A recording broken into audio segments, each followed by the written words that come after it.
Single लोक ज्यांचा कोणी पार्टनर नाही किंवा ज्यांना घरापासून काही कारणाने दूर राहावं लागतं, त्यांनी काय करावं? बाकीच्यांनी सुद्धा ऐका, याने फायदाच होईल.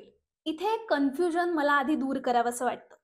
एकटेपणा म्हणजे जो ऑक्सिटोसिन कमी असल्याच्या लक्षणांपैकी एक असं मी सांगितलेलं, तो एकटेपणा आपल्याला भावनांच्या पातळीवरती आलेला असतो. त्या एकटेपणामध्ये आजूबाजूला कितीही लोकं असली तरी सुद्धा व्यक्तीला एकटं वाटूच शकतं. आणि इथे मी जे सांगणार आहे, ते एकटं असणं किंवा एकटं राहणं, यात व्यक्तीला इमोशनली मी एकटा आहे असं वाटेलच असं नाही. तर अशा एकटं किंवा सिंगल असण्याला घाबरण्याची काहीच गरज नाही. उलट खरं तर असं एकटं असणं ही अतिशय सुंदर स्टेज असते आणि खूप महत्वाची संधी सुद्धा. कशी? एक एक्झाम्पल सांगते. काही वर्षापूर्वी आपल्या घरांमध्ये लँडलाईन असायचे. आठवतं?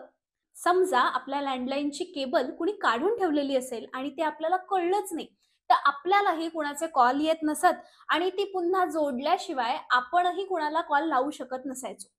अगदी तसंच आपलं स्वतःशी असलेलं नातं, कनेक्शन हे तुटलेलं असेल, तितकंसं स्ट्राँग नसेल, तर आपण सुद्धा इतरांसोबत हेल्दी नातं टिकवू शकत नाही.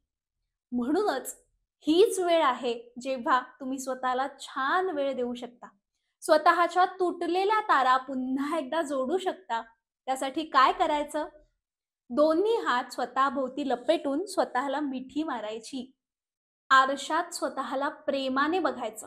मला कल्पना आहे, सुरुवातीला थोडंसं ऑकवर्ड वाटेल, हसायला सुद्धा येईल. पण तरी सुद्धा करून बघा. काहीच आठवड्यामध्ये तुमचा स्वतःचा कॉन्फिडन्स वाढेल आणि मग मला थँक यू म्हटलं तरी पण चालेल. यासाठी सुद्धा तुम्ही सिंगल असायलाच हवं असा काहीही नियम नाही. सर्वांनी या चॅलेंजसाठी पुढचे 7 दिवस दिवसातून 5 वेळा 3 ते 5 सेकंदासाठी मिठी मारायची आहे. रिस्पेक्टफुली इतरांची परवानगी घ्या आणि स्वतःलाही परवानगी द्या.